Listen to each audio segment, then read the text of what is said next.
My name is Sampo Karvoven, and I work as an IoT technologist at Thoughtworks, doing a lot of things that touch hardware and physical reality.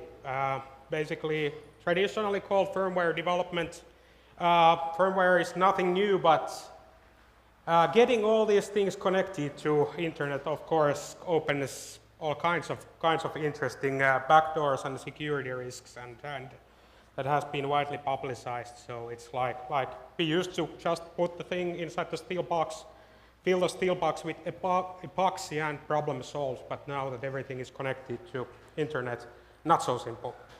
So what's inside in these small devices? There's usually something called a system on chip driving this, and basically it's a small computer packed with on the same silicon with a few kilobytes to few megabytes of RAM, a little bit of flash memory, some sort of a wireless connectivity, might be Bluetooth, might be Wi-Fi, might be even wired in some fixed installations. A lot of these are battery powered, and then they are connected to a bunch of sensors and actuators.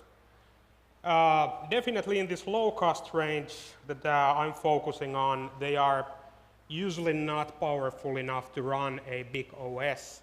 So there is usually just a control loop running there, which goes through cycles of measure, filter report, wait input from the cloud, and then do something, poke a motor, turn the light on, set off an alarm, things like that.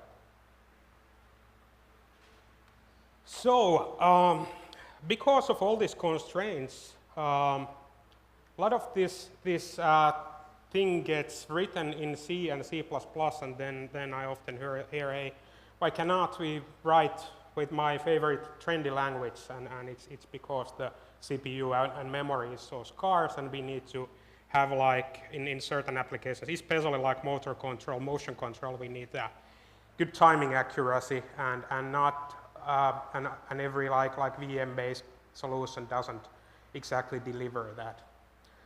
And then also, like, typically it hasn't been such a big deal to write in low-level language because the code base with these things has been so small.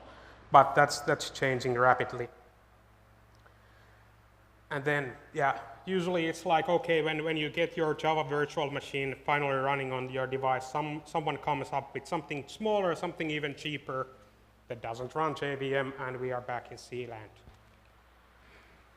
So, for example, let's consider a security camera that has an CCD and infrared sensor, runs some sort of a pre-trained neural network to see if there is anything interesting going on.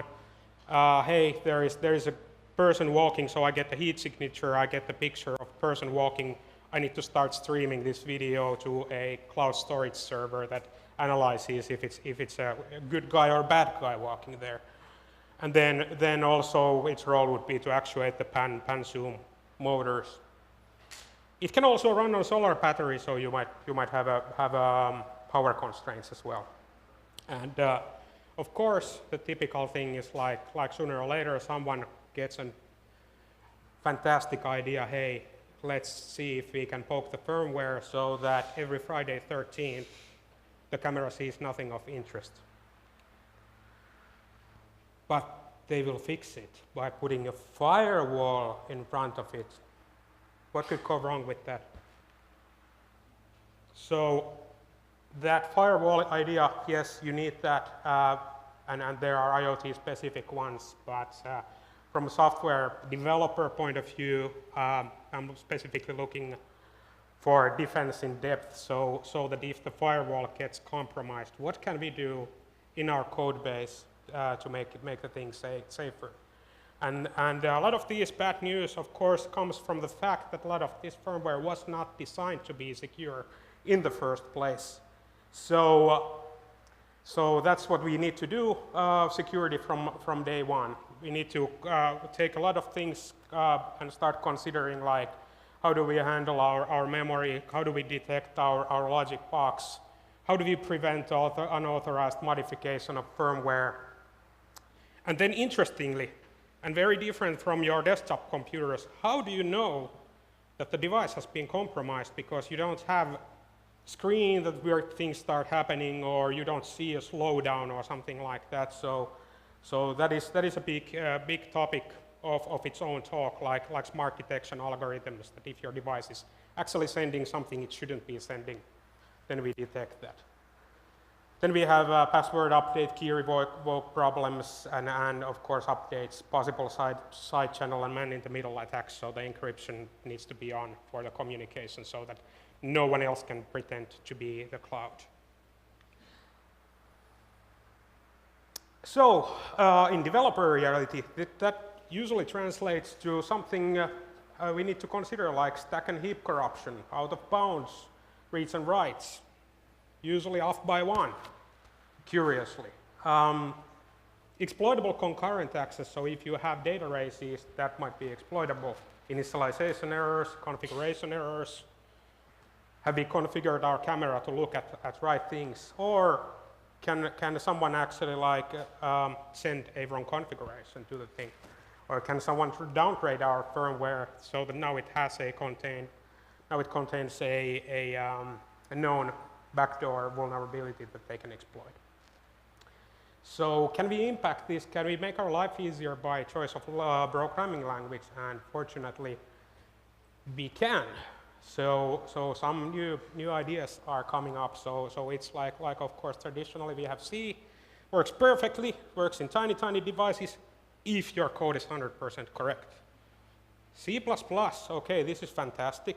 It can be written safely if you study it for 6 years, and if your compiler supports latest standards, and some of these functionalities actually coming in 3 years, and in 3 years it's usually coming in 3 years.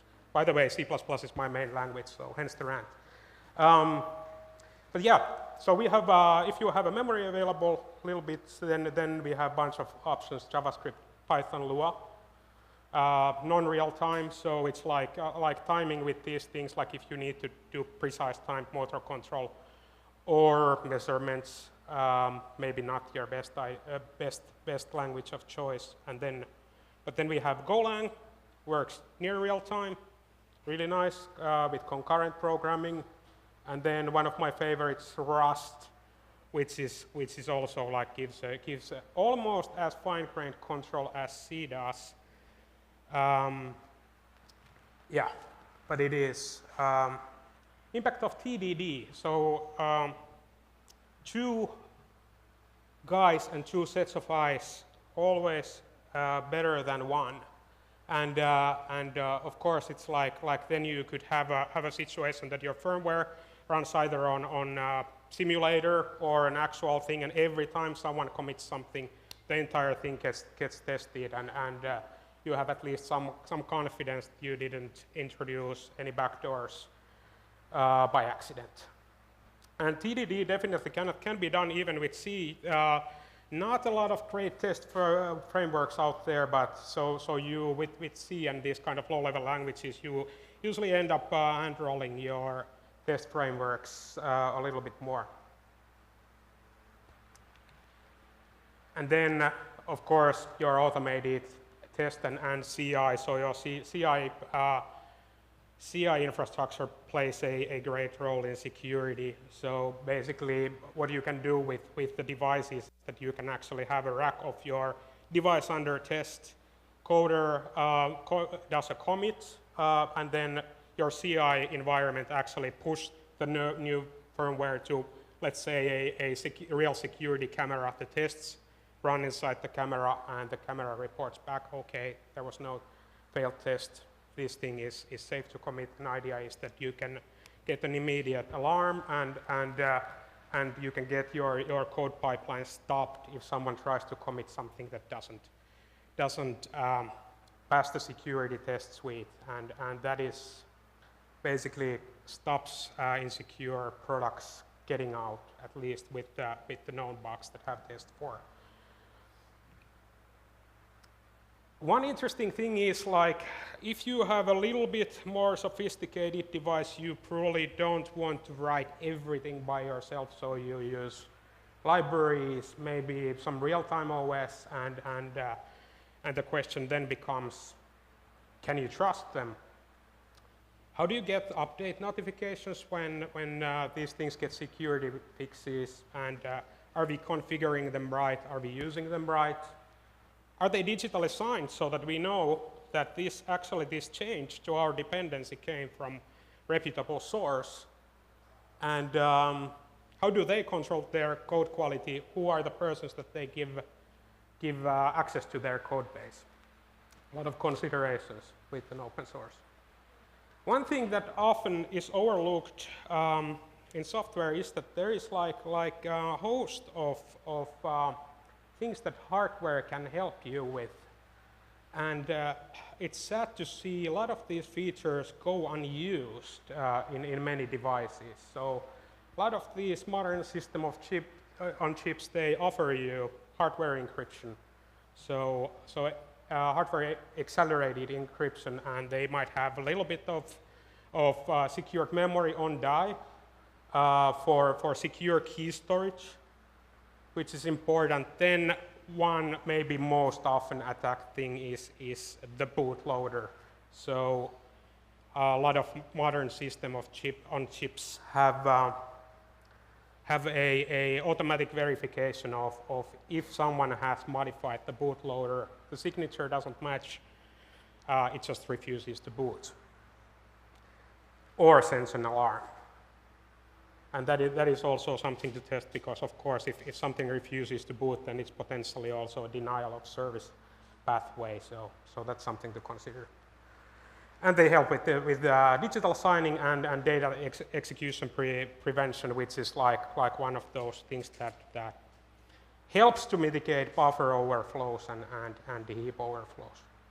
And last thing I have is, please assume that with all things considered, it still might get hacked. So have an escape hatch for business continuity. This might be something as easy as being able to turn this thing off, or maybe going for a backup system or something like that. And these escape hatches, of course, need to be tested, because it's also opening up possible attack pathways. Right, that's all I have. Thank you.